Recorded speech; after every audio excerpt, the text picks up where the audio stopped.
Assalamu alaikum, my dear friends, and welcome back. Today we're looking at something I recently purchased, this small portable DC soldering iron designed to run on 12 volts.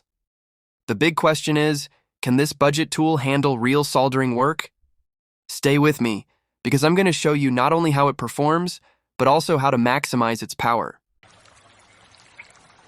First, let's connect our power supply and set the voltage to the recommended 12 volts DC.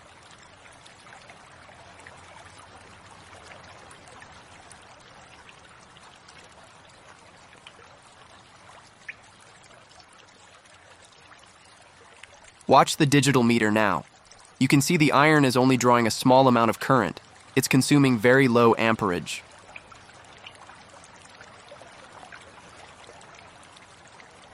Now for the first test. I'll try to melt this standard solder wire. I'll hold the tip against the wire and, well, as you can clearly see, it's barely even shining. The solder is not melting at all. This is a common issue with these low-power 12-volt units. They just don't generate enough heat to reach the necessary melting point quickly. But don't worry, here is the secret. I'm going to show you a simple tweak that makes this tool truly useful. I believe this modified DC iron will outperform even a powerful standard AC soldering iron. Let's increase the input voltage. I'm carefully raising the voltage from 12 volts all the way up to around 20 volts. Look at the meter now. The amperage has jumped significantly. It's now drawing much higher power than before. This means the tip is getting serious heat.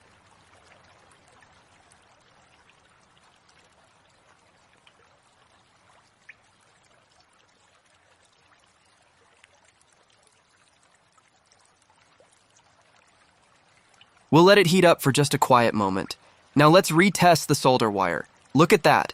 The solder melts instantly and flows perfectly. The performance is completely transformed. To give you a deeper understanding of how well this works, let's take it over to this old circuit board. I want to remove a component, specifically this large capacitor. I'll apply the flux and then the iron. Notice how quickly the solder joints heat up and liquefy. The capacitor lifts right out of the board. It's working incredibly well. The heat transfer is fast, clean, and efficient.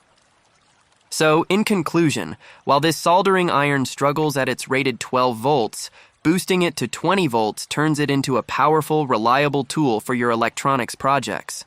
If you found this solution helpful, please hit that like button and subscribe for more tips. Thanks for watching.